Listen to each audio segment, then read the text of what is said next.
Na aula de hoje, nós vamos dar início, tá, à definição dos elementos para um projeto de microdrenagem urbana. A gente já conversou bastante, né, sobre drenagem, vimos como é que a gente faz uma macrodrenagem, e aí hoje, e nas próximas 3 aulas, né, hoje nas próximas 2, nós vamos finalizar a disciplina entendendo como é que vai funcionar aí um projeto de microdrenagem urbana, que é o projeto que vai desde as habitações individuais das pessoas, né, e tem a finalidade de coletar água das habitações individuais das pessoas e das ruas, né, de todo o sistema dentro dos loteamentos e levar até as redes de macrodrenagem.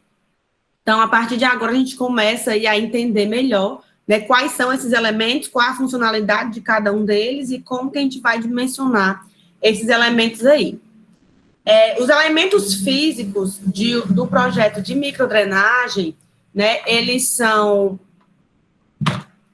a planta, né, as plantas, o levantamento topográfico que a gente tem que fazer, o cadastro, a urbanização, o estudo da urbanização, e os dados relativos ao curso d'água receptor. Tudo isso a gente tem que fazer, né, um estudo prévio e levantar toda essa documentação para que a gente possa fazer a elaboração de um projeto de rede pluvial de microdrenagem, tá? Então, eu vou falar aqui individualmente de cada um deles e aí a gente vai dando continuidade. A aula hoje é bem de definição mesmo, a gente não vai aplicar nada ainda, tá? A gente tem que primeiro terminar de definir tudo para fazer o projeto propriamente dito.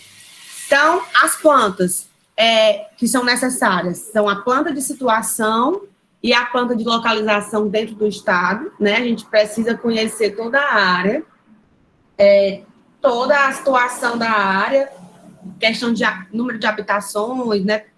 Onde é pavimentado, onde não é, por onde passa as ruas, quais quadras tem terrenos baldios ou não, então toda a planta de situação tem que ser levantada. A planta geral, e na escala, né, a planta de situação na escala de 1 para 1000, tá? Normalmente, essa é a escala de 1 para 1000. A planta geral da bacia contribuinte, na escala de 1 para 5.000 ou na escala de 1 para 10.000. Que aí é de toda a bacia contribuinte, da bacia hidrográfica, que vai contribuir para o nosso projeto, né, para o projeto da nossa galeria. E a planta planialtimétrica da bacia também, em escalas de 1 para 1000 ou 1000 para 2000, sendo obrigatório constar as cotas das esquinas e os demais pontos importantes, porque a gente precisa conhecer, né, onde estão as esquinas do nosso projeto, porque é a partir das esquinas que a gente faz a alocação ali das bocas de lobo, né, que é um elemento, é o principal elemento coletor da água pluvial, que leva a água pluvial da superfície para o ambiente interior da galeria. Então, as esquinas, elas são super importantes para a alocação das bocas de lobo. Então, a gente tem que ter aí essas 3 plantas para começar a fazer o levantamento do nosso projeto, né? Planta de situação, planta geral da bacia e a planta planialtimétrica da bacia com as cotas das esquinas. O levantamento topográfico, ele é um nivelamento geométrico, né, em todas as esquinas que a gente tiver, mudança de direção e mudanças de grade também nas vias públicas, né? Então, a gente tem que fazer todo o levantamento topográfico do bairro, né, do local em que a gente for aplicar ali o nosso projeto de microdrenagem. E tem que ser feito todo o nivelamento geométrico, né, bater todo o nível e fazer todo o levantamento planialtimétrico também, para poder dar continuidade aí ao nosso projeto. O cadastro, ele é relativo ao cadastro das redes de esgotos pluviais, né, ou de outros serviços que possam interferir na área de projeto. Então, a gente tem que saber por onde passa todo tipo de tubulação de água, tubulação de esgoto, né, a tubulação onde vai entrar a tubulação de drenagem. A gente tem que saber se tem, via solo, alguma interferência de tubulação de comunicação. Exemplo, aqui perto de casa, a caixa de fiação, né, dos fios de energia e internet, na verdade, dos fios de internet, ela está inundada de esgoto. Então, a rede de esgoto, ela invadiu aí a rede, né, o local que seria destinado à fiação de comunicação, que é no chão. Então, assim, a gente tem que fazer todo esse estudo, que aí eu precisei trocar minha internet, vocês lembram bem desse período, e não consegui, porque quando o cara chegou lá e abriu, estava cheio de esgoto, então não tinha como ele entrar e fazer ali a mudança da internet, porque estava cheio de esgoto. Então, isso prejudica como um todo, né, o sistema como um todo. Então, cada sistema já existente, pré-existente, tem que ser cadastrado para que na hora do projeto a gente leve em consideração tudo que já existe e desvie aí desses elementos, né, principalmente de outras redes, porque água de chuva, né, rede de água pluvial e rede de esgoto não podem estar na mesma galeria, né, são tem que ser dois coletores distintos. E a gente tem também que analisar aí a urbanização do lugar, né? A gente tem que selecionar os elementos relativos à urbanização da bacia contribuinte, nas situações atuais, e também as que são previstas no plano diretor, né? Quase todo município, digamos assim, possui um plano diretor de margem aí de crescimento de 20 a 50 anos, e esses elementos que estão no plano diretor, aqui hoje está assim, impossível. Parece que a rua está passando aqui dentro de casa.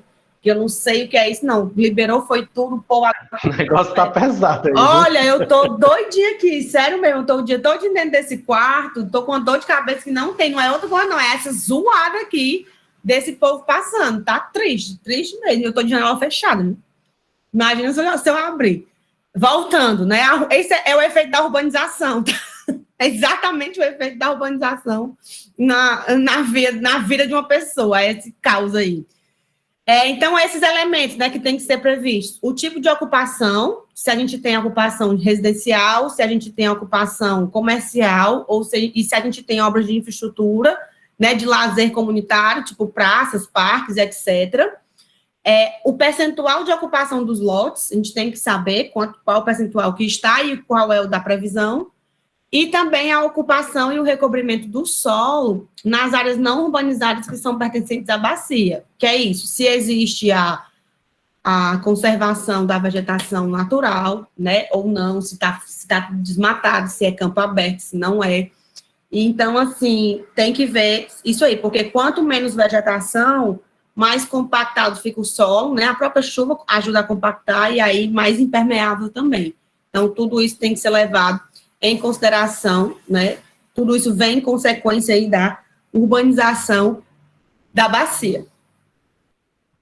E os dados relativos ao curso d'água, que será o receptor dessas galerias, né?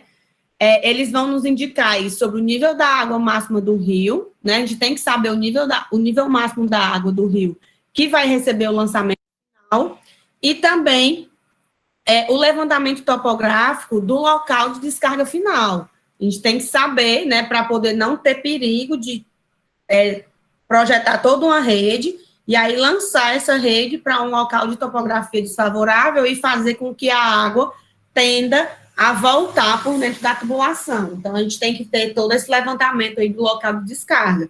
E por isso que é tão importante não termos também esgotos dentro de galerias, né? Porque a água vai direto para um manancial. E aí, se a gente jogar esgoto dentro de galeria pluvial, o esgoto volta para o manancial sem tratamento prévio, e isso não dá certo, né? Acaba prejudicando aí o corpo d'água, que mais na frente vai ser corpo de captação para alguém. Na bacia do Curu no Canindé, né, professora? Exatamente. Não só a do Curu no Canindé, como todos aí, vários outros que nós temos, que tudo cheio de esgoto dentro. Altos micro-organismos que a gente bota para dentro de volta e nem sabe. Mas vamos lá, vamos seguir. A rede coletora, né, para a gente definir aí o esquema geral do projeto, a rede coletora, ela deve ser lançada em planta baixa, tá? Com escala de 1 para 1.000 ou 1 para 2.000, né? Quanto menor a área de atuação, mais detalhe a gente consegue colocar, né, numa escala menor, então depende aí. Quanto menor for a área, menor a escala também que a gente vai utilizar, né? No caso, maior a escala, que é menor o denominador. Então, de acordo com as condições naturais, tá, do escoamento superficial e também obedecendo às regras básicas para o traçado das redes. Então, a gente tem que definir o traçado da rede pluvial, né, a localização das bocas de lobo, dos postos de visita e o traçado também das galerias, tá? Tanto o traçado quanto o dimensionamento das galerias também. Então, vamos aqui falar de um por um, tá? Traçado da rede pluvial, a respeito do traçado da rede pluvial, a gente tem que as áreas contribuintes de cada trecho das galerias entre dois postos de visitas consecutivos e os divisores de bacia, eles devem ser assinalados de maneira adequada e conveniente nas plantas, tá? Os trechos nos quais o escoamento ocorre exclusivamente pelas sarjetas, eles devem ser identificados por meio de setas, porque existem trechos onde a água também vai escoar pela própria via, né, o que não é muito adequado. E sempre que for possível, as galerias devem estar situadas sob os passeios, que também não acontece muito, a gente acaba situando mais sobre o pavimento do que sobre o próprio passeio, mas o ideal é que elas fiquem situadas sobre os passeios, porque qualquer obra de intervenção que a gente venha a fazer, o impacto sobre o tráfego, né, sobre o tráfego é menor, né, porque se a gente precisar fazer qualquer obra de intervenção na galeria de água pluvial, tem que parar a rua, né, isso aí gera alguns inconvenientes. Não que travar uma calçada seja conveniente, o pedestre ele perde o direito de ir e vir, né, porque ele tem que passar pela rua. Mas o caos talvez seja um pouco menor. E o sistema coletor em uma determinada via, ele vai poder constar em uma rede única também, recebendo ligações, né, de bocas de lobos de ambos os passeios. Então,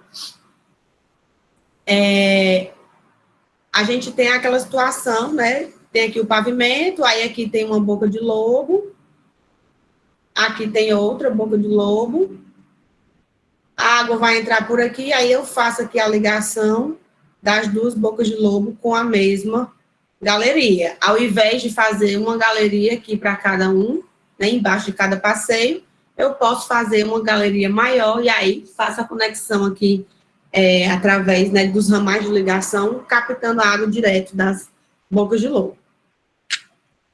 E a solução mais adequada em cada rua, né, ela vai ser estabelecida economicamente em função da largura da rua e também da condição do pavimento. Exemplo, ali na Praia do Futuro, já falei dela na aula retrasada, né, ali na Praia do Futuro a gente tem pavimentação de concreto. Você rasgar a pavimentação de concreto é mais caro do que rasgar um passeio. Então, ali, o pavimento de concreto foi colocado mais recente, né, então não tem como. Eu vou enlouquecer, sério. Eu não aguento mais essa zoada. Esqueci até que eu estava falando. Ali não foi previsto, né? Ali na Praia do Futuro não foi previsto que teria que se colocar, que iria se colocar pavimento de concreto. Então, ali as tubulações são todas passando pela própria rua. Então, seria um caso que merecia um estudo para deslocar, talvez, essas tubulações, né? Para o passeio, enquanto estava sendo construído o pavimento, porque o pavimento de concreto, ele é mais difícil de sofrer interferências, né, do que o pavimento de asfalto betuminoso. Então, tem essa diferenciação. Então, sempre o ideal é buscar a solução mais econômica possível, né, de acordo aí com a largura da rua e também com a condição do pavimento, que é muito importante, manter a pavimentação de forma bacana, né, é muito ruim você destruir pavimentação por conta de obras de infraestrutura que não deveriam afetar tanto assim o sistema de estradas. As bocas de lobo, tá? Elas devem ser localizadas de maneira a conduzir adequadamente, né, as vazões superficiais para as galerias. E nos pontos mais baixos do sistema viário, deverão ser necessariamente colocadas bocas de lobo, né, com visitas, a fim de evitar a zona de criação, evitar a criação de zonas mortas aí com alagamento e águas paradas, né, que é o que a gente vê aqui, né, na figura da direita, nós temos aí uma grande zona de alagamento, a senhorinha está indo comprar o pão dela, quase nadando, né, digamos assim, molhando os pés, está relaxando ali, molhando os pés, Mas lá no final, né, na ponte final da rua, na parte mais baixa, também tem que ter obrigatoriamente uma boca de lobo, porque não adianta nada, tá? Aqui é a rua, aí eu coloquei uma boca de lobo aqui, uma boca de lobo aqui, tô só fazendo aqui. Aí coloquei boca de lobo bem aqui. Aí aqui acaba, né? O fim é a rua sem saída, né? Quando acaba a rua, se eu não colocar uma boca de lobo bem aqui, a água que não entrar para cá, ela vai escoar e vai se acumular aqui. Então, eu vou criar aqui uma zona, né? Uma zona morta com alagamento e muita água parada. Então, para evitar esse tipo de problema, no ponto mais baixo da via, sempre vai ter que ter bocas de lobo ali, inclusive com postos de visita também, né, para evitar que surjam esses alagamentos aí inconvenientes, tá? Os postos de visita, eles existem, né, para atender às mudanças de direção da tubulação, as mudanças de diâmetro e também as mudanças de declividade, tá? Atende ainda a ligação das bocas de lobo e ao entroncamento aí de diversos trechos. Quando a gente tem mais de um trecho se encontrando, eles têm que se encontrar em um posto de visita. E aqui é a tampinha, né, que indica que é um posto de visita, que diz aqui águas pluviais, né, que tem lá. Quando é esgoto, tem dizendo, e quando é água pluvial também tem que ter dizendo, né, para poder a gente saber quando for necessária alguma interferência. Então, o afastamento entre os postos de visita, né, consecutivos aí na mesma rede, ele deve ser o máximo possível por critérios econômicos. Quanto mais longe a gente puder colocar os postos de visita, melhor. Ou seja, quanto mais uniforme for a nossa tubulação, menos postos de visita ele vai precisar. Se eu não tenho muitas mudanças de inclinação, se eu não tenho mudança de direção, e se eu não tenho mudança de diâmetro, então eu posso fazer uso aí, né, de espaçar o máximo possível os postos de visita, ok? As galerias, né, elas funcionam com escoamento em regime permanente uniforme, tá? A seção retangular, elas têm que ter a borda livre pelo menos de 10 centímetros, né? A seção retangular, a borda livre que é o espaço entre a lâmina d'água e o teto da galeria, né? Vê aqui a galeriazinha bonitinha. Pelo menos aqui 10 centímetros, no mínimo. As velocidades limites, né, para tubos de concreto, elas vão variar aí entre 0,6 e 5 metros por segundo. As galerias de águas pluviais de seção circular, elas devem ser projetadas, tá, para funcionarem a seção plena com a vazão de projeto. Então, assim, a galeria de água pluvial, ela vai transportar águas em regime, né, em escoamento com regime permanente uniforme, com superfície livre. Entretanto, quando a gente tem galerias com seções circulares, a gente vai projetar essa galeria, né, vai fazer a verificação do projeto nessa galeria, para que essa seção funcione a seção plena, tá? Por medidas de segurança. E aí, a gente vai utilizar para isso a vazão de projeto. A gente vai precisar fazer alguns ajustes para essa medida de segurança ser tomada. Então, a velocidade máxima admissível, né, ela vai ser calculada em função do material aí que vai ser empregado na rede, né, da galeria. Os diâmetros mínimos de galerias de seção circular devem ser de 300 milímetros, né, e aí diâmetros comerciais a gente vai ter 300, 400, 500, 600, 1.000, 1.200 e 1.500 aí, milímetros de diâmetro, né, que até 1,5 metro, são galerias ali de porte mediano para redes de drenagem urbana locais. O recobrimento mínimo da galeria, né, deve ser de 1 metro. Então, você vai lá, a gente vai lá, cava a vala, aqui, coloca a galeria, e a gente tem que ter um recobrimento mínimo de pelo menos 1 metro aqui acima da tubulação, tá? Isso quando for empregado tubulações sem estruturas especiais, tubulações convencionais. Se por alguma condição topográfica a gente precisar utilizar recobrimento menor, aí as canalizações elas têm que ser projetadas do ponto de vista estrutural também, não tem que receber reforço estrutural se caso a gente não consiga alcançar aí, né, a pequena lâmina de 1 metro de comprimento de solo acima da galeria. A declividade da galeria, ela preferencialmente deve acompanhar a declividade do terreno, porque aí a gente consegue minimizar os custos de escavação. Então, quanto mais alinhada for a galeria com o terreno, melhor, né? Porque se não for, aí os custos de escavação, que são bem altos, vão aumentar muito. E nas mudanças de diâmetro, né, os tubos, eles vão ser alinhados aí pela geratriz superior, tá? Como indicado aqui nessa figura, ó. Aqui vinha um diâmetro menor, né? Passou para um diâmetro maior através de um posto de visita e o alinhamento acontece a partir da geratriz superior do tubo. E a gente nunca vai diminuir as seções ajusantes. Se eu vou fazer mudança de diâmetro, é para aumentar o diâmetro e nunca diminuir. Então, a partir do posto de visita, a tubulação que entra, ela tem que ser, né, menor ou igual à tubulação que sai do posto de visita, ok? Nunca o contrário. Nunca vou poder ter uma redução de diâmetro aqui dentro, no posto de visita, no escoamento. Sempre aumentar, se for necessário mudar o diâmetro. E aí, se a gente for fazer mudança de inclinação, mudança de direção também é válido, tá? O tubo, se ele for vir para cá, né, aqui saindo da tela, ele vai ser colocado aqui, né, só que em outra direção também alinhados pela geratriz superior.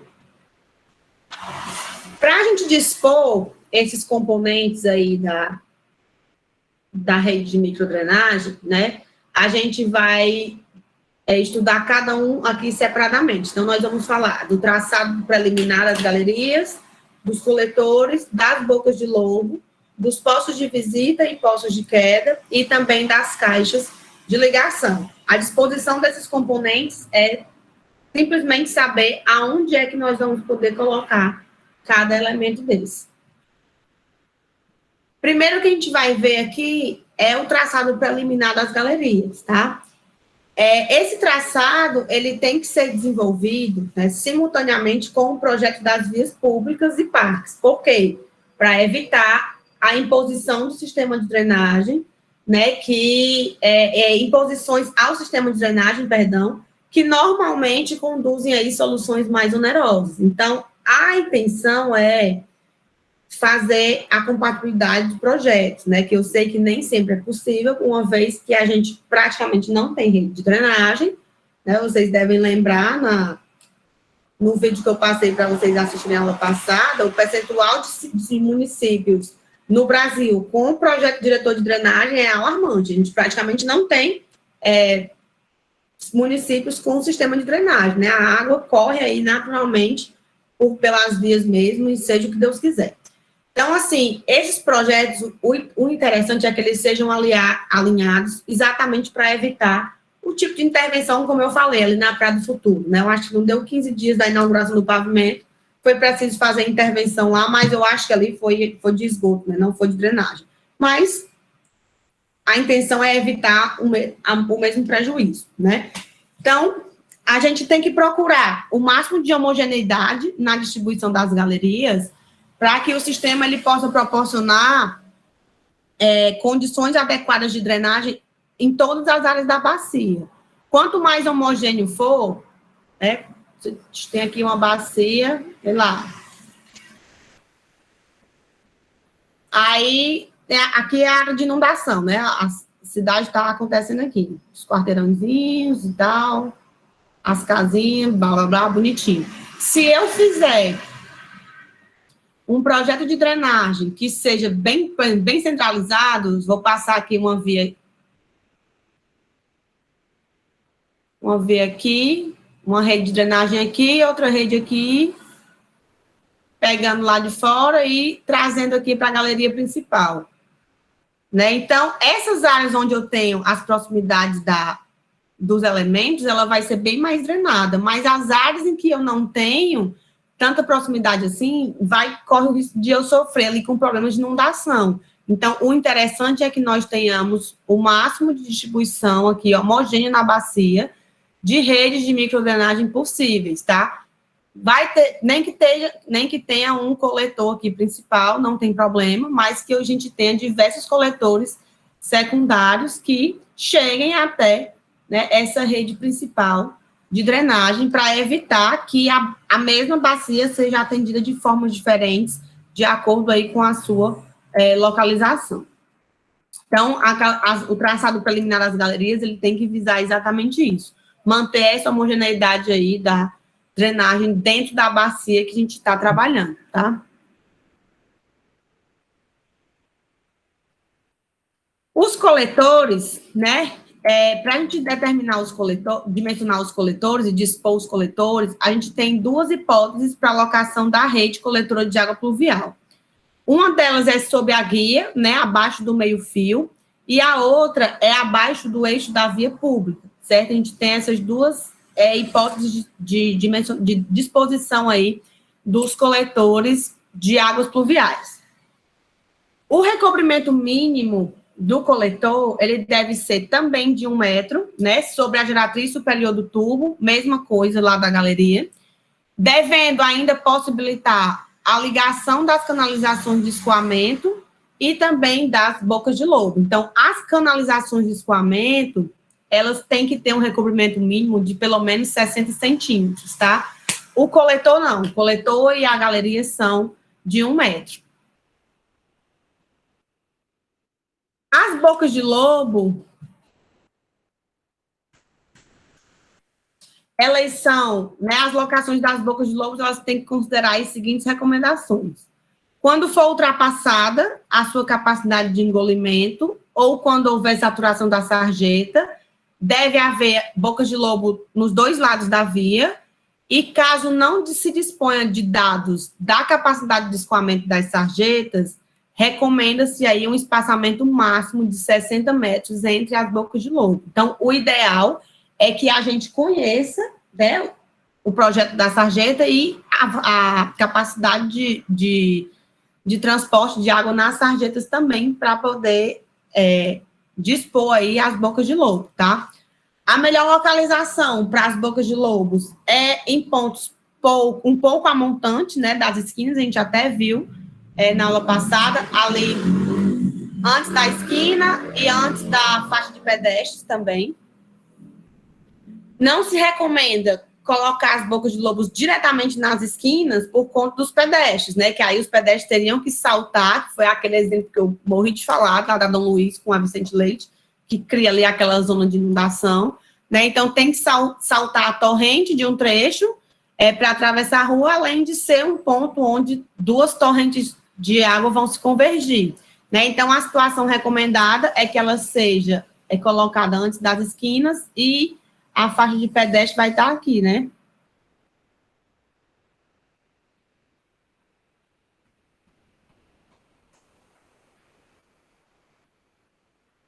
O sentido da água é esse aqui, o sentido da água é esse aqui. E a situação não recomendada é que elas sejam colocadas diretamente nas esquinas, porque aí a gente vai ter aqui, né, águas se acumulando. E aí cria aqui umas zonas de inundação que não existiriam se as bocas de lobo estivessem sendo locadas corretamente, tá? Então, sempre antes das esquinas e a montante das faixas de pedestre também, né, para facilitar a vida do pedestre, que já é muito sofrida aqui nesse país. Os postos de visita, né, que são os nossos PVs, eles têm como função primordial permitir o acesso, né, às canalizações para limpeza e inspeção, de modo que a gente sempre consiga manter aí essas canalizações em bom estado de funcionamento. A alocação, ela é sugerida, né, nos pontos de mudança de direção, cruzamento de ruas, que a gente vai ter a reunião de vários coletores, e também mudança de declividade e de diâmetro. Quando a diferença do nível do tubo, né, afluente e o efluente for superior a 70 centímetros, aí o PV vai ser denominado tubo de queda, tá? É a mesma coisa, só que a gente pode ter aí uma diferença do tubo de nível, né? Do nível do tubo, perdão, tubo de nível, do nível do tubo. E aí, quando essa diferença for maior do que 70 centímetros, ele é chamado de tubo de queda, ao invés de ser chamado de poço de visita, tá? Tubo de queda não, poço de queda, perdão. O espaçamento máximo recomendado para os postos de visita, ele segue aqui esta tabelinha, tá? Se o diâmetro tiver aí 30 centímetros, for o diâmetro de 300 milímetros, né, o espaçamento máximo aí deve ser de 120 metros. Se for entre 50 e 90 centímetros, né, 500 ou 900 milímetros, 150 metros. E diâmetros acima de 1 metro, o espaçamento máximo recomendado aí vai até 180 metros. Então, quanto maior for o diâmetro do conduto, maior também vai ser o espaçamento máximo permitido aí, né, entre os postos de visita, ok? Aí aqui está um esquemazinho básico da disposição dos elementos em uma rede de águas pluviais, né? Aqui nós temos a galeria principal aqui, né, a galeria. Nós temos as diversas bocas de lobo, colocadas antes das esquinas, ó, todas posicionadas aqui de acordo com o recomendado.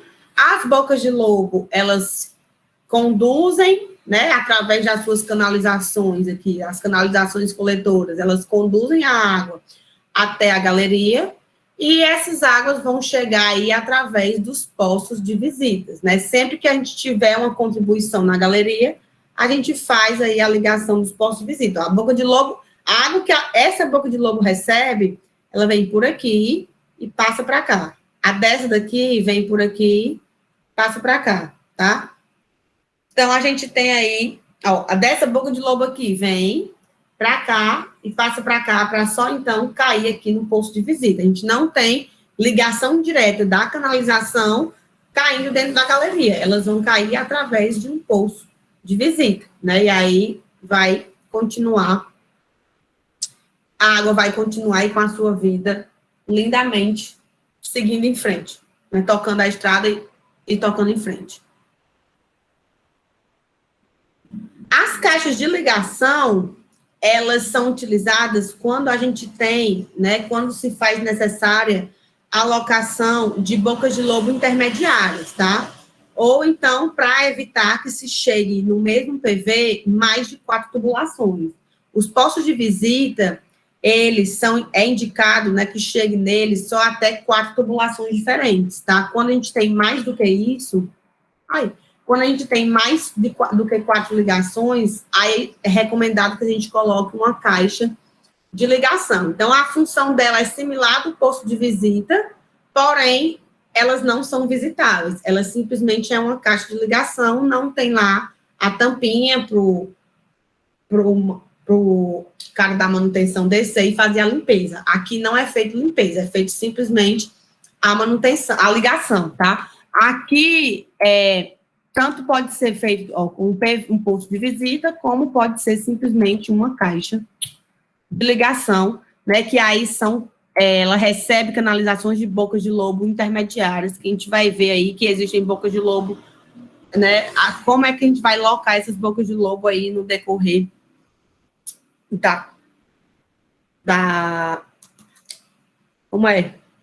no decorrer da rede, né, todinha, que eu esqueci o nome agora, da extensão da rede de drenagem, pronto, lembrei. Daí, né, depois que a gente faz a disposição dos elementos, a gente tem que fazer o dimensionamento hidráulico desses componentes, tá? Então, a gente vai fazer o dimensionamento hidráulico das sarjetas e das bocas de lobo. Hoje, eu só vou falar das bocas de lobo simples, tá? Não vou falar das bocas de lobo de grelhas. E também vou falar das sarjetas. Aí eu acabo, quando for na aula que vem, a gente retoma falando da boca de lobo de grelha, e aí a gente começa a fazer aí os nossos exemplos. Então, vamos falar aqui sobre as ruas e as sarjetas primeiro, tá? Então, assim, a capacidade de descarga das sarjetas, elas dependem da declividade, da rugosidade e da forma da sarjeta. A gente até comentou isso já um pouco na aula retrasada. Então, se não houver vazão excessiva na sarjeta, tá? O abalamento das vias públicas, as vias públicas, elas são assim, abaladas, né? Aqui está o carrinho.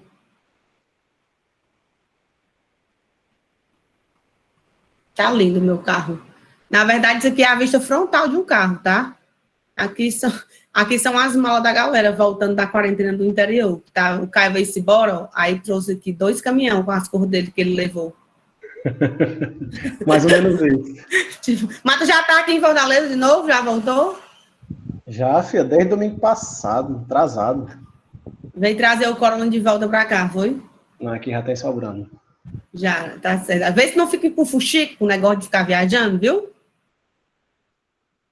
Não, eu vou não, vou ficar aqui direto. E tuas malas? Aí, a rua ela é assim, né? A bauladinha que é exatamente para a água, quando cair, escorrer.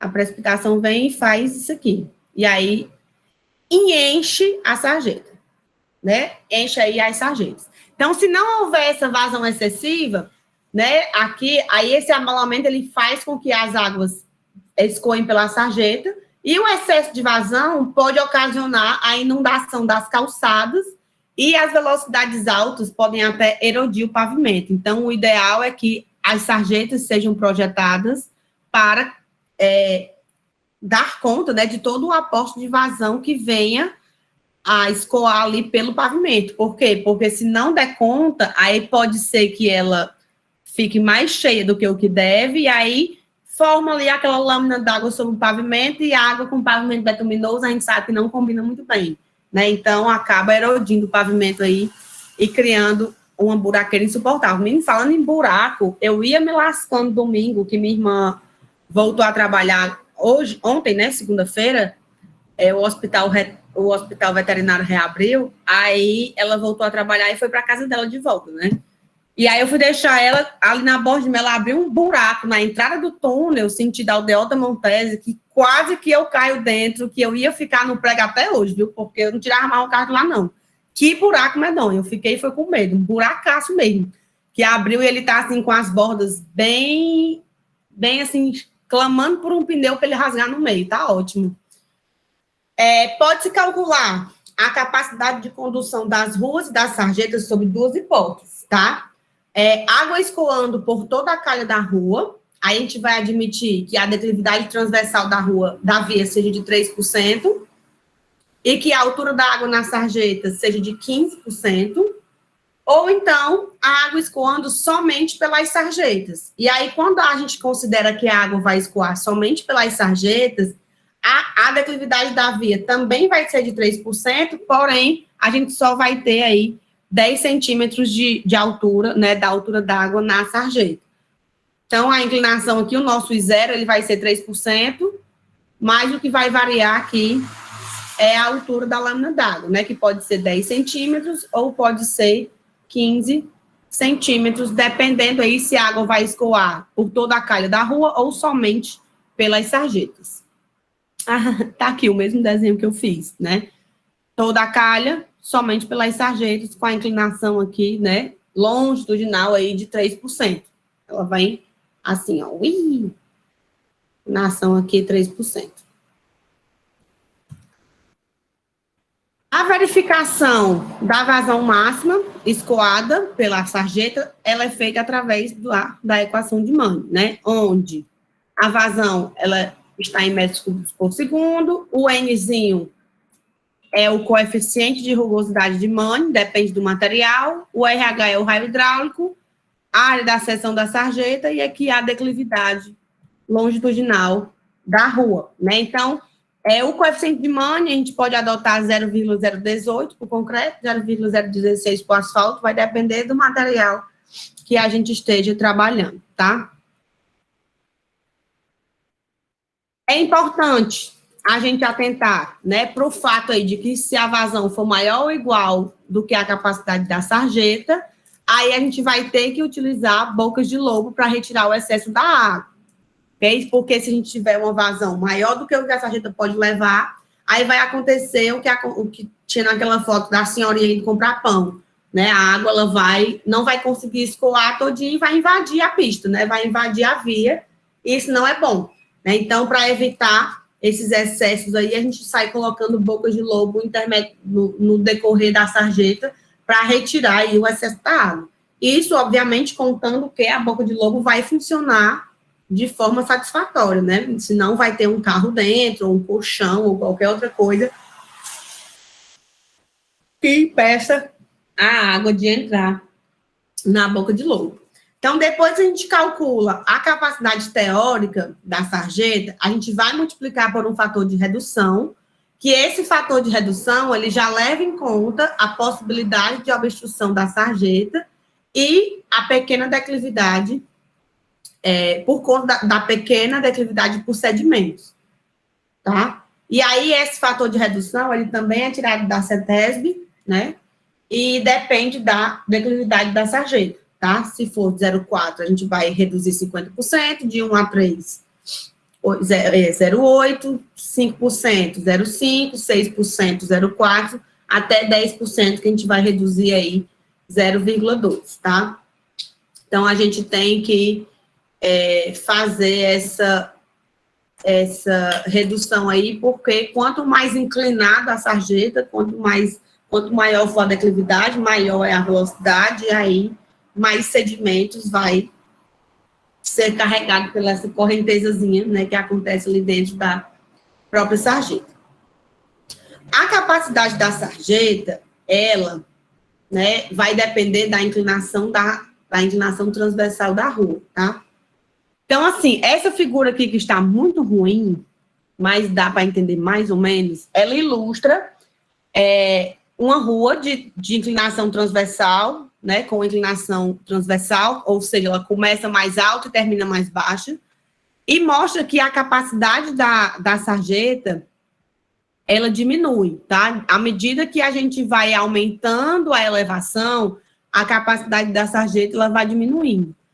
A capacidade mais baixa, né, na cota mais baixa, vai diminuir ou não, dependendo do projeto da rua, tá? Então, aqui a gente tem, ó, declividade de 1%, de 4%, aqui em cima, 4%, aqui 3%, e aqui 2%, tá? Porque não tá dando para ver muito bem.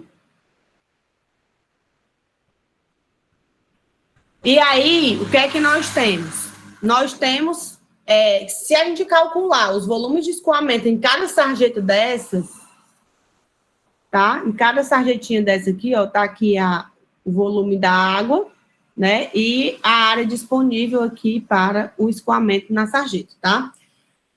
Se a gente calcular os volumes de escoamento em cada sarjeta dessa, a gente tem que levar em conta que a sarjeta mais elevada, ela pode encher rápido, devido à sua localização, né, no lado da rua, que vai estar recebendo uma contribuição de águas adjacentes, e assim a gente deve usar a geometria real do escoamento, tanto na seção transversal, como nas declividades resultantes aí, nos trechos das sarjetas que estão juntos aos cruzamentos. E aí, esse fato, né, ele, juntamente com a redução da capacidade da sarjeta, vai fazer com que a capacidade admissível seja rapidamente excedida. Então, além do fato da gente ter uma declividade maior, a gente também vai ter aí o fator de redução, né, da capacidade teórica. Então, logo, logo, a sarjeta vai ser excedida. Quando isso acontecer, o escoamento vai ultrapassar a crista, né, da rua, e vai se juntar ao da sarjeta oposta. Em ruas secundárias, isso não é um problema, isso pode acontecer, mas em ruas de maior importância, né, a interferência do tráfego, a interferência com o tráfego, devido ao escoamento da água, ela é inaceitável. Então, em avenidas principais, é inaceitável que a gente tenha aí esse problema, né, da água da água acumulada nas duas laterais extremas de uma via se encontrando por conta aí de ineficiência de escoamento das sarjetas. Então, essas declividades, elas têm que ser bem consideradas mesmo para evitar esses problemas. Então, nas ruas secundárias, onde a gente pode ter, né, a água ali molha na pista, onde a gente pode ter essa interferência no tráfego, a capacidade da sarjeta, ela pode ser, né, definida de certa forma que o escoamento excedente nela, na sarjeta de maior elevação, extravase aí para a sarjeta de elevação mais baixa, tá? Então, a gente pode ter aí isso acontecendo. Desse modo aí, ambas as sarjetas vão ser utilizadas na sua plena capacidade. Então, para evitar pequenas descargas, né, que pequenas descargas como rega de jardim ou de lavagem de piso externo de residência atravessem as faixas de tráfego, é necessário também prever aí uma capacidade adequada, né, para a sarjeta de maior elevação, já que ela possui uma maior elevação e possui uma tendência maior a ser inundada mais rápido, ela também deve ser dimensionada com uma folga maior, exatamente para evitar que casos excepcionais, né, façam com que o escoamento transborde da sarjeta e vá da sarjeta do outro lado da rua, fazendo com que fique aquela lâmina d'água ali sobre o pavimento, que isso não é tão interessante.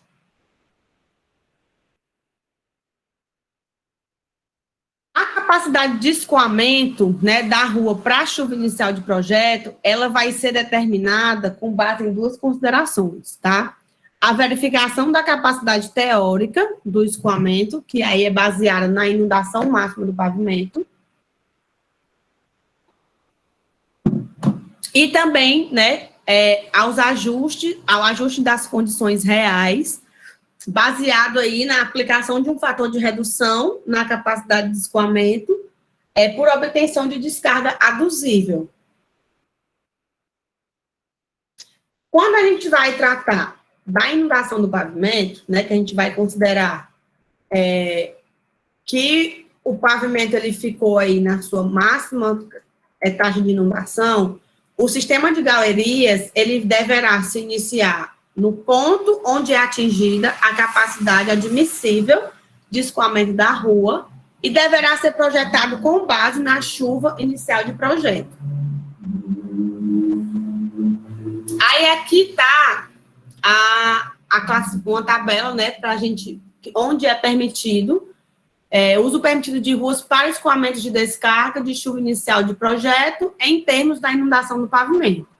Se a rua for de tráfego muito leve, que são as ruas secundárias, não há transbordamento sobre a guia, né, e o escoamento ele pode atingir até a crista da rua.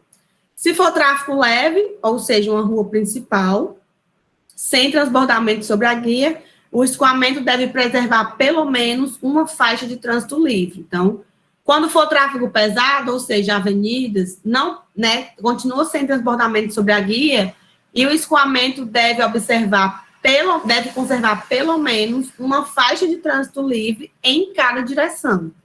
Se for tráfego muito pesado, que é uma via expressa, então nenhuma inundação é permitida em qualquer faixa de trânsito. E se for uma viela sanitária, aí o escoamento pode ocupar toda a extensão da viela e a profundidade e a velocidade do escoamento não deve ocasionar risco de vida aos pedestres, tá? Pode acontecer, mas tem que ser levado em conta aí que essas alturas não podem afetar a vida dos pedestres.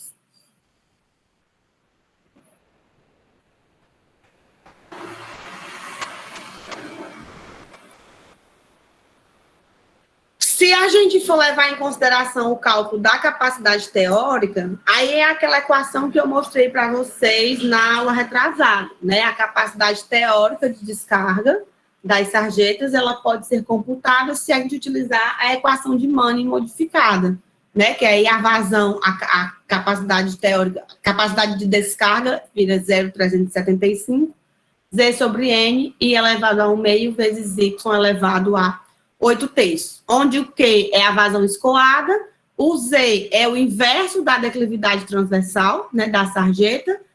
O I é a declividade longitudinal, que é ao longo da rua. O Y é a profundidade junto à linha de fundo, é a profundidade da lâmina d'água. E o N aí é o coeficiente de rugosidade de Manning também, que vai depender do material, tá?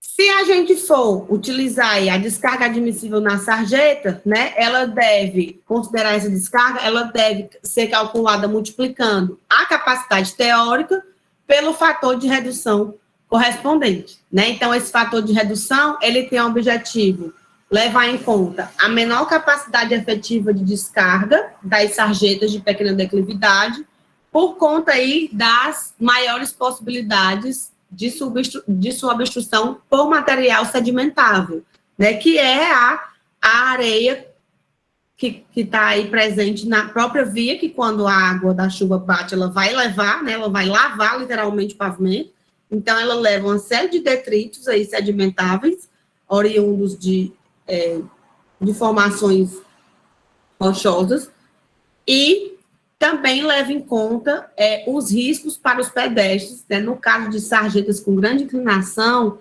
em virtude das velocidades de escoamento elevadas, né? Então, águas que escoam aí com velocidades muito altas pode colocar em risco a integridade física dos pedestres.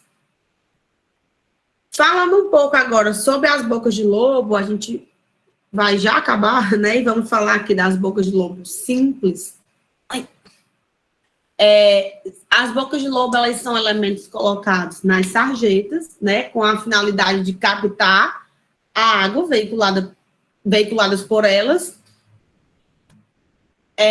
Os pontos intermediários das sarjetas, eles se localizam em trechos contínuos e com declividade constante, tá? Então, a entrada de águas pluviais, ela acontece apenas em uma das extremidades. E os pontos baixos de sarjeta são pontos de mudança de declividade ou rua, né, declividade da rua, ou próximo à curvatura das vias no cruzamento das ruas. Então, a entrada das águas pluviais aí ocorre pelas duas extremidades. Então, a gente tem essas duas vertentes aí para colocar, né, as bocas de lobo, em pontos intermediários ou em pontos baixos da sarjeta. Então, no ponto intermediário, que é quando a sarjeta está correndo aqui, está no meio da sarjeta, aí a gente vem, coloca aqui a boca de lobo, a água ela vai entrar só por aqui, ó, né? E aí vai passar, uma parte vai passar e uma parte vai entrar.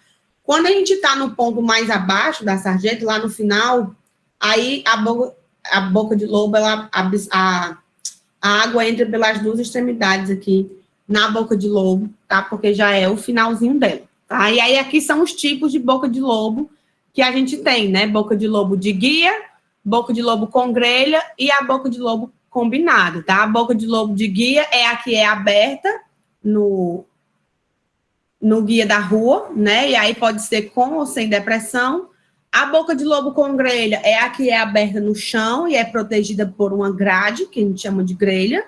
E a combinada é quando a gente tem a abertura na guia e no chão, né? Porque quando a gente tem vazões maiores, e aí precisa que a vazão de engolimento seja mais significativa, a gente acaba utilizando aí a boca de lobo combinada. Aqui são algumas fotinhas, né, de bocas de lobo em situações bem legais, digamos assim. A boca de lobo de guia, uma boca de lobo que era uma boca de lobo de guia, né, e hoje é isso aqui.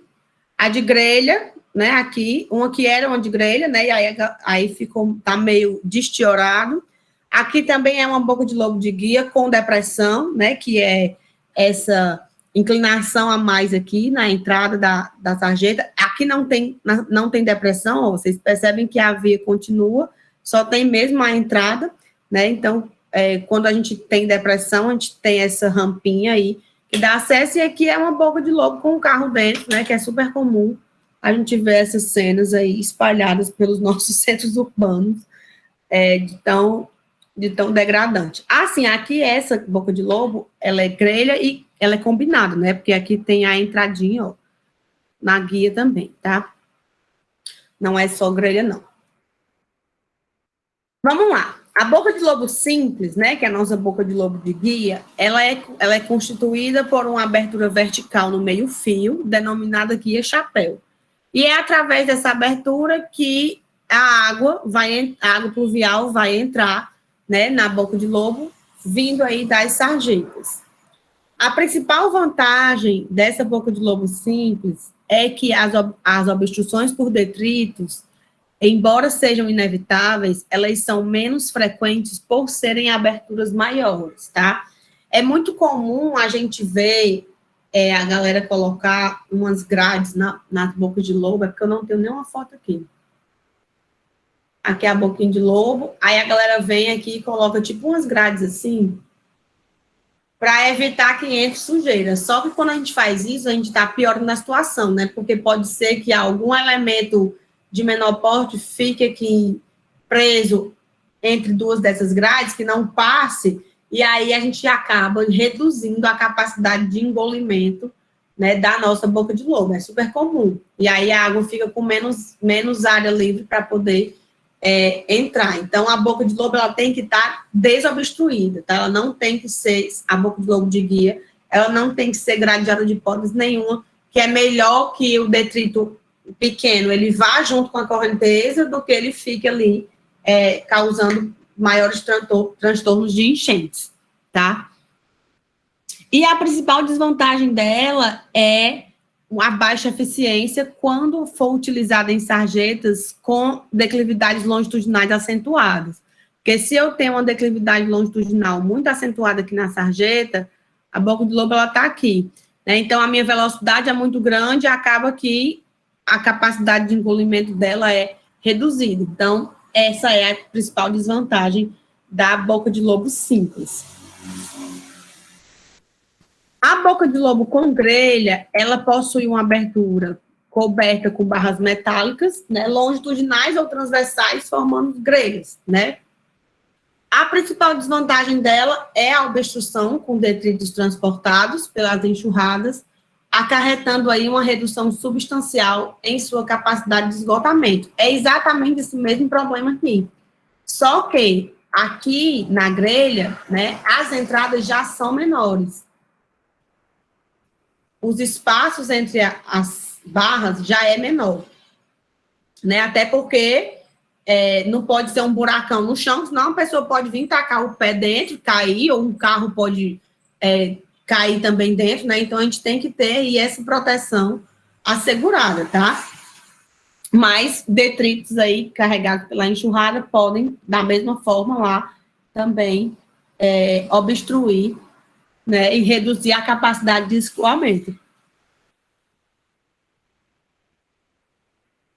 Diversas experiências aí têm mostrado, né, que as grelhas constituídas por barras longitudinais, elas são mais eficientes e menos sujeitas às obstruções do que as barras transversais, tá? Então, longitudinais, transversais. Se a via for assim, né? Então, barras longitudinais são um pouco mais eficientes, são mais eficientes do que barras transversais ao sentido da via. A boca de lobo combinada, ela é uma associação da boca de lobo simples e a grelha, né, e funciona como um conjunto único. Ela se localiza em pontos intermediários das sarjetas ou em pontos baixos, tá? Sendo que, normalmente, a grelha, ela é instalada em frente à abertura do meio-fio. Então, a boca de lobo simples instalada em ponto baixo na sarjeta, né, ou seja, no finalzinho da sarjeta, ela pode funcionar basicamente sob duas condições de escoamento. O escoamento com superfície livre, né, quando a boca de lobo funciona como um vertedor, e o escoamento afogado, quando a boca de lobo funciona como um orifício. Então, hidraulicamente, a gente tanto já sabe dimensionar um vertedor, como a gente sabe dimensionar um orifício, né? Escoamento de superfície livre é quando acontece isso aqui. Aqui está a entrada da boca de lobo, tá? E aqui é a sarjeta. Um pouquinho mais assim.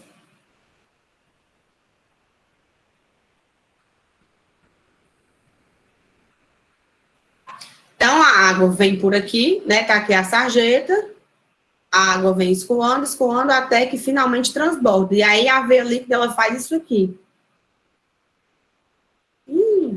Funciona como uma descarga livre.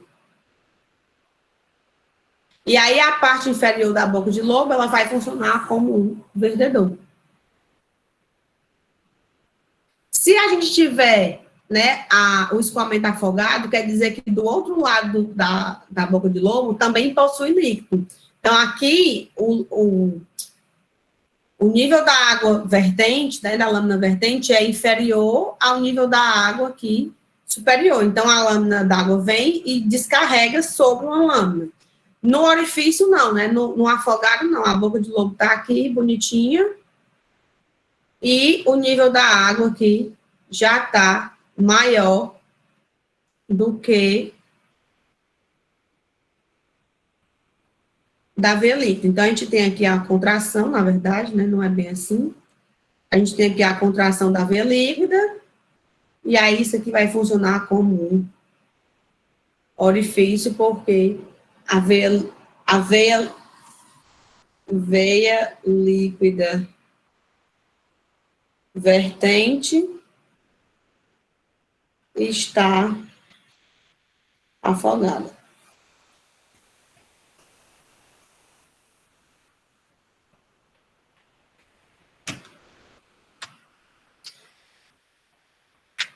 Então, assim, a água, né, ao se acumular sobre a boca de lobo, com a entrada pela guia, ela gera uma lâmina d'água mais fina do que a abertura do meio-fio, tá?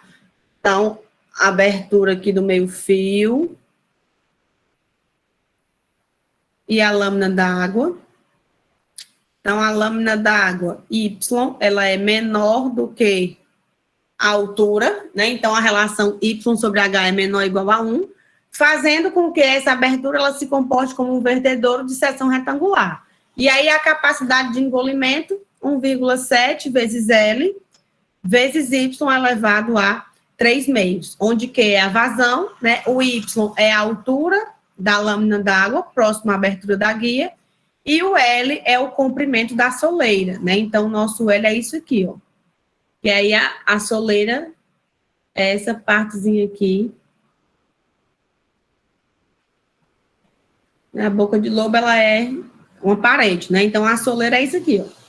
A gente tem a largura da soleira e a gente tem o comprimento dela também, que é o L, tá? Aí, o tamanho da boca de lobo, ele vai depender da capacidade de engolimento que a gente tiver, né? Quanto maior a capacidade de engolimento, maior a gente consegue, a gente tem que colocar aí a largura da boca de lobo. Manuel, tu faz boca de lobo também? Ou só a arruela?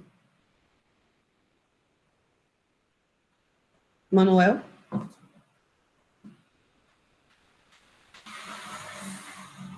Ele tá aqui e ele não tá me ouvindo. Manuel. Tá bom, esquece. Se a altura d'água superar, né, o dobro da abertura do meio-fio, aí a gente supõe que a boca de lobo funciona como um orifício, né, e a vazão é calculada pela seguinte expressão, tá? 3,101 L vezes o H, 2Y menos H sobre 2H, tá? No caso aqui, Y sobre H é maior ou igual a 2, né? Então, a altura d'água aqui é pelo menos 2 vezes a altura da boca de lobo. Então, a gente tem isso aqui acontecendo, né? Que é a situação lá do orifício afogado. Né? Aqui está o meio-fio, né? Aí a água tá aqui, ó. E aí a gente tem aqui uma contração da veia, né? Para descarga afogada. A opção é por uma outra fórmula, né? Para esse cálculo aqui, quando a altura d'água está entre H e 2H, ela fica a critério do projetista. Existem algumas fórmulas aí empíricas para que a gente possa calcular isso aí. A boca de lobo simples é aplicada em ponto intermediário da sarjeta, né?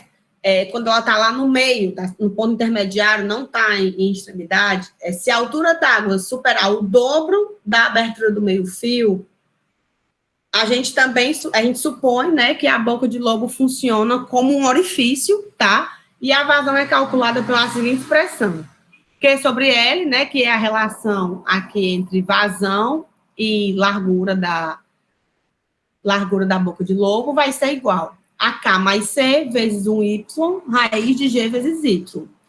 Onde o Y é a altura do fluxo na sarjeta, né, imediatamente antes na boca de lobo. O C é uma constante, que ela é igual a zero, se a boca de lobo for sem depressão. E o K, ele é função do ângulo φ, né, que ele é tabelado. Então, os valores de K estão aqui, ó. Dependendo do ângulo, né, da tangente do ângulo, a gente vai obter aí o valor de K. E esse ângulo é um ângulo de inclinação da sarjeta, tá? Para as bocas de lobo sem depressão, a equação ela fica descrita da seguinte forma.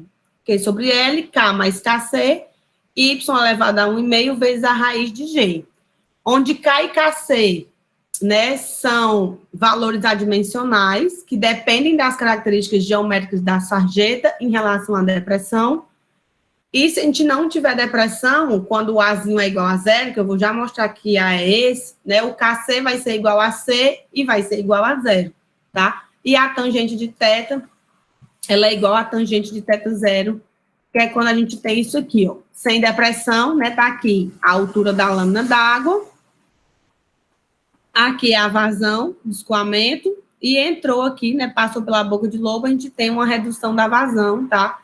Essa seção aqui, a A, é exatamente esse corte aqui, ó, que é a vista longitudinal, e aqui é a seção transversal, tá? O ângulo da sarjeta, θ é esse aqui, que é o ângulo entre a parede do meio-fio e o fundo da sarjeta, né? E a largura aqui é Z vezes o Y0. Quando a gente tem depressão, o que é que acontece? A altura a pista, ela faz isso aqui, né? E aqui é a nossa boca de lobo, tá? Então, a gente tem aqui essa declividade, a pista não, a sarjeta, perdão, essa declividade antes da água entrar aqui na boca de lobo. E aí, a gente tem uma diferença de nível entre o fundo da boca de lobo e aqui a parede da sarjeta, né, o fundo da sarjeta. E essa distânciazinha, a gente chama ela de A. Tá? É um parâmetro geométrico, tá? Aqui ele, ó, que é a distância entre o fundo da sarjeta e a entrada aqui, a depressão de entrada do escoamento, tá? Aí, essa distância aqui, o primeiro comprimento a gente chama de L1, que é o comprimento de montante, o comprimento de jusante é o L2, e essa distância aqui, B minúsculo. São só parâmetros para a gente relacionar. Então, com depressão, aqui é o corte da seção A, né, que é aqui, e a B, que é lá dentro da boca de lobo mesmo, tá? Então, aqui a seção, né, vai ter o ângulo θ e a altura da água, Y0. Quando a gente chega lá na boca de lobo, que tem a depressão, a largura horizontal aqui, a distância horizontal, a gente chama de W. Isso aqui tudo tem umas tabelas, vou já mostrar para vocês. A gente chama isso aqui de W. O θ, né, que é a inclinação original, ó. Aqui é o prolongamento da distância A. E aí a gente tem bem aqui um θA, né? Aqui seria se fosse sem depressão, mas a gente tem aqui a depressão. Essa é a distância do A e o Y aqui é a altura da água normal. Então, com depressão, né, a vazão vai ser calculada pela mesma equação, só que a gente tem que calcular o KC, tá? O cálculo do KC, ele vai depender da relação entre o L2 e o A, onde o L2 é o comprimento aqui da depressão após a boca de lobo, tá? Se ele for igual a 4 vezes o A e B for igual a gente tem que o KC é função desse Mzinho aqui, onde o M é calculado pelo L, que é o comprimento, F é o número de Froude do escoamento, né, que depende da velocidade e da altura da água, e o Azinho aqui, ó, que é aquela tal daquela distância. Se essas características não forem obedecidas, ou seja, se o L2 for diferente de 4A e o B for diferente de A, porque o B é essa distância aqui, ó. B e L2, né? A e aqui L1. Tá? Então, se for simétrico, beleza. Se não for simétrico, aí a gente vem para cá. O KC vai ser 0,045 sobre 1,12 elevado a N. E o N vai ser LF vezes um A' tangente de θ, onde o A' é função do B, da inclinação e do L2, né? Que é esse tamanho aqui, tá? Então, quando não é simétrico, dá um pouquinho mais de trabalho para se calcular, mas dá para calcular também. Ok? Isso aqui é com depressão, né? Aí, quando o A for diferente de zero, né? Ela acontece quando o A é diferente de zero. Se o L1 for igual a 10A, o W for 8A e o K 23, aí a gente tem aqui a equação, né, para a boca de lobo simples em ponto intermediário da sarjeta, tá? Já com o K calculado aqui, que é o 0,23, o KC a gente calcula por aqui, tá? Conhecendo aqui os parâmetros. Y é a altura da água, elevado a 1,5, e raiz de G, que é a gravidade, tá? E aqui é a relação entre vazão e largura da soleira, ou comprimento aí da boca de lobo. E aí a gente continua falando disso na aula que vem, tá? Por hoje eu quis chegar só até aqui. Aí na aula que vem a gente vai continuar falando sobre as bocas de lobo de grelha, em formato de grelha, e as suas disposições também, o seu dimensionamento. E já vamos começar com um exemplo de aplicação, tá? Para não ficar assim, tão jogar um monte de fórmula em cima de vocês e não aplicar nada.